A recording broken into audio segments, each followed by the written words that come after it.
गणतंत्र दिवस के अवसर पर ये दूसरा वीडियो क्लिप आप देख रहे हैं दीप्ति रानी भारतवंशी यूट्यूब चैनल पर।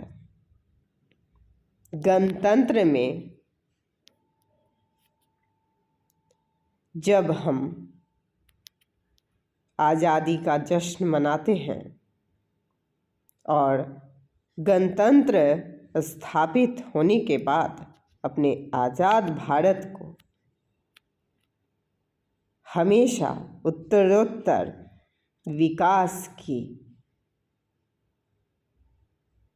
असीम ऊंचाई तक पहुंचाते हैं, तो न केवल हम खुद को मजबूत करते हैं बल्कि लोकतंत्र को भी मजबूत करते हैं। यह वह देश है जहाँ पर नियम और कानून सभी के लिए बराबर हैं। ऐसा नहीं है कि कोई पैसों से कानून खरीद ले, नहीं। लोकतंत्र में ऐसा नहीं है कि कोई किसी का हक मार ले, नहीं। अगर जिसने मारने की भी कोशिश की तो यह चाणक्य का देश है, यह कौटिल्य का देश है और यह वह देश है जहाँ पे राजवंश भी गौतम बुद्ध कहलाते हैं।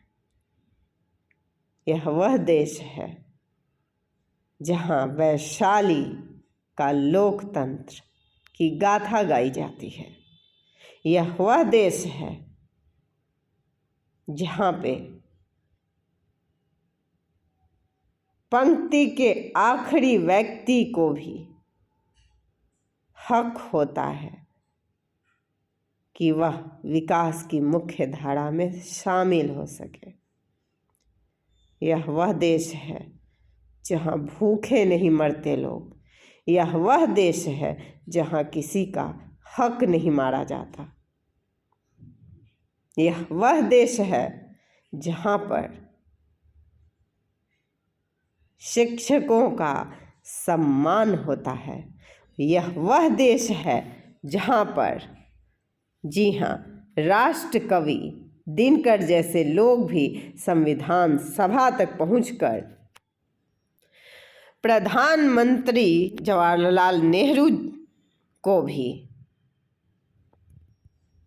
सही बातों के लिए निर्देशित करते हैं।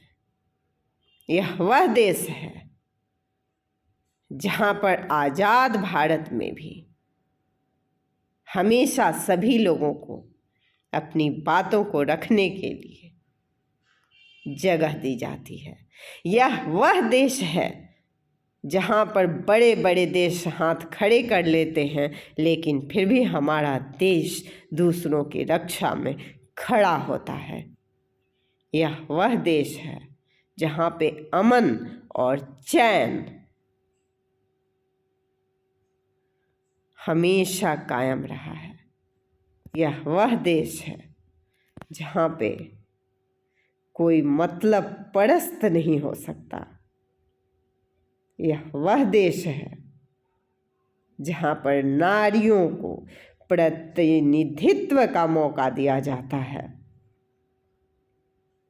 यह वह देश है जहाँ पर सबका ख्याल रखा जाता है।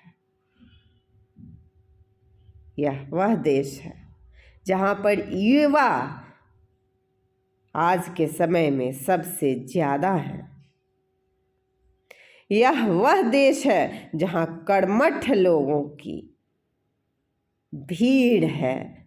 यह वह देश है जहाँ पे अब्दुल कलाम जैसे राजनीतिज्ञ, वैज्ञानिक और शिक्षक एक साथ हो सकते हैं।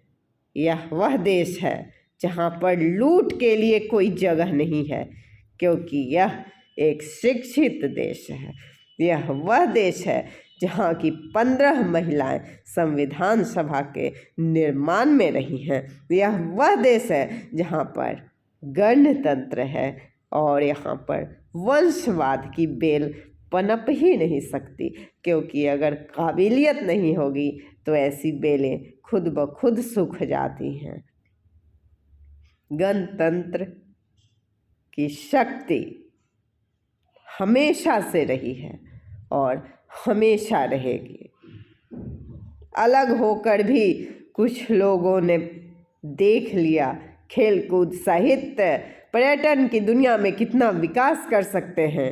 नहीं, बहुत से लोग हैं जो इस देश को सलाम करते हैं, दूसरे देश में भी रहकर मन ही मन प्रणाम करते हैं, ख्वाहिश रखते हैं कि काश इस देश में रहते तो अमन चैन से रहते।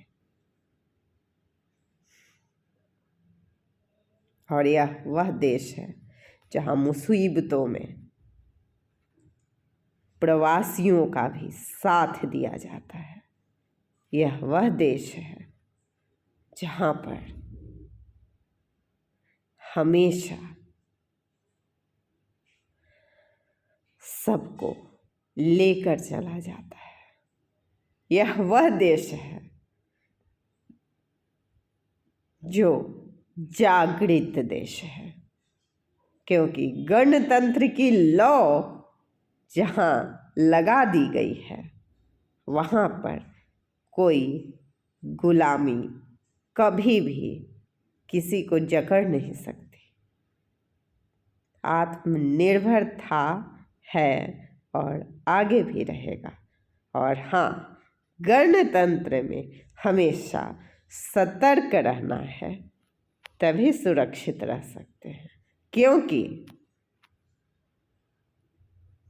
अगर हम संरचनात्मक दृष्टि से सहभागी नहीं बनेंगे समाज की हर घटना और परिघटना में, तब क्या होगा कि वही बाह्य परिस्थितियां कभी कोरोना बनकर और कभी ग्लोबल वार्मिंग बनकर या फिर किसी अन्य रूप में हम पर हावी हो सकती हैं। तो अपने हक के लिए हमेशा जागृत रहना है। सोने से बहुत कुछ खोने का डर रहता है। यह लोकतंत्र की मर्यादा के अनुकूल होगा कि हम जागृत रहें, खुद भी शिक्षित रहें और दूसरों को भी केवल साक्षर न बनाएं, जगाएं, सिखाएं और आगे बढ़ाएं। हाँ, मौके कम हैं, विद्यालयों में बच्चे कम हैं, क्योंकि कोरोना ने बहुत कुछ हमें अलग ढंग से सोचने पर विवश कर दिया है। लेकिन हाँ, फिर भी लोकतंत्र में बच्चों के हृदय में अपनी जगह दूरभाष के जरिए या भी किसी भी माध्यम से, जिससे शारीरिक दूरी बने लेकिन मानसिक दूरी न बनने पाए और शिक्षा की अलख जगती रहे। क्योंकि लोकतंत्र एक लिखित संविधान है और लिखा हुआ वही पढ़ सकता है जो शिक्षित है। तो जागृत करें, जागृत बने और हर कदम विश्वास के साथ आगे बढ़ाएं, क्योंकि हमारा देश भारत है। यहाँ शेरनी के साथ खेलने वाले बच्चों को माएँ पैदा करती हैं। आज के लिए बस इतना ही। आप देखते रहिए यूट्यूब चैनल दीप्ति रानी भारतवंशी। जय हिंद, जय भारत।